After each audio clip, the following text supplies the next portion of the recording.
بسم الله الرحمن الرحيم. إنا لله وإنا إليه راجعون. إنا لله وإنا إليه راجعون. إنا لله وإنا إليه راجعون.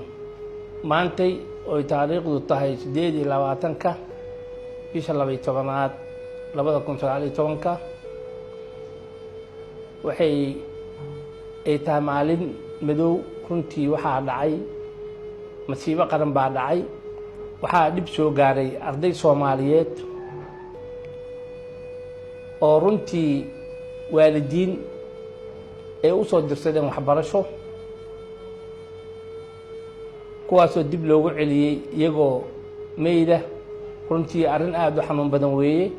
arrintaas waa arrinta aan dareemi karno anagoo waalidiina, maamul ahaan, macallimiin ahaan dhibkaas dhacay oo runtii aan aad uga tacsiinayno. arrintaas iyadaahi waxaan u tacsiyanayaa dhammaan ummadda Soomaaliyeed. waxaan u tacsiyanayaa mu'asasada banaadir ee tacliinta sare. waxaan u tacsiyanayaa maamulka iyo ardayda iyo waalidiinta oo maanta runtii arrintaasi masiibadaahi ay saameysay. arrintan iyadaahi waxa weeye waa arrin aad runtii ummadda Soomaaliyeed ku abuurtay nabar, ku abuurtay walwal. meel kastay ka dhacdaa. waxay ka dhacday dhacdadii Shaamow, waxay ka dhacday dhacdadii Harkaha iyo Saamaha, waxay ka dhacday dhacdadii Zoobe.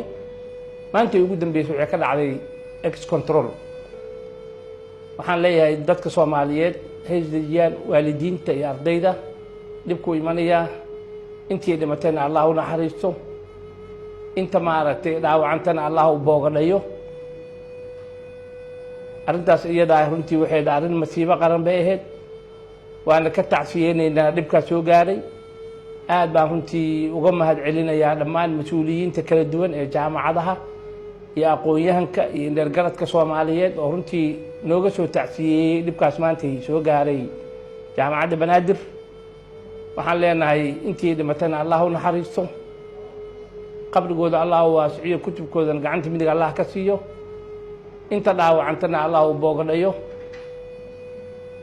waxaan soo jeedinaynaa ka maamul ahaan aan ka codsanayna dowladda Soomaaliyeed inay arrintan iyada ay u istaagto sidii dadkaas dhalintaas soo kacoreysay ee dhaawacantay ee dhibka soo gaaray sidii gargaar loogu fidin lahaa, looguna diri lahaa mataqaanaa daaweyn dibadda qaarijka ah si mataqaanaa loo soo kabo moralkooda kor loogu soo qaado.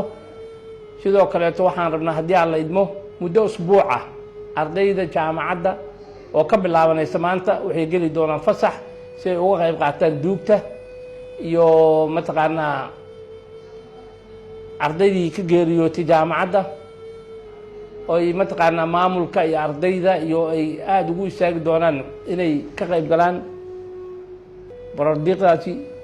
loona sameyn doono kulan duco ah oo ay qaban doonto jaamacaddu soo iclaamin doonto haddii aan la idmo usbuucan gudihiisa inaan ugu duceyno ardadaasi ilmaheenna naga baxay ee dhintay uu Rabbi naga jeclaaday oo masiibada ay ku timid, iyagoo runtii ahaa ubaxa soo korhayo, ahaa mas-uuliyiintii berrito noqon lahaa mustaqbalka, rajada kale ahaa. aad baan runtii uga tiiraanyoonaynaa dhibkaas soo gaaray. arrintaas iyada waxaan la qaybsanaynaa waalidiintii, walaalihii, ehelkii dhammaan. waxaan leenahay samir iimaan Allah idinka siiyo. dhammaanteen samir Allah naga wada siiyo.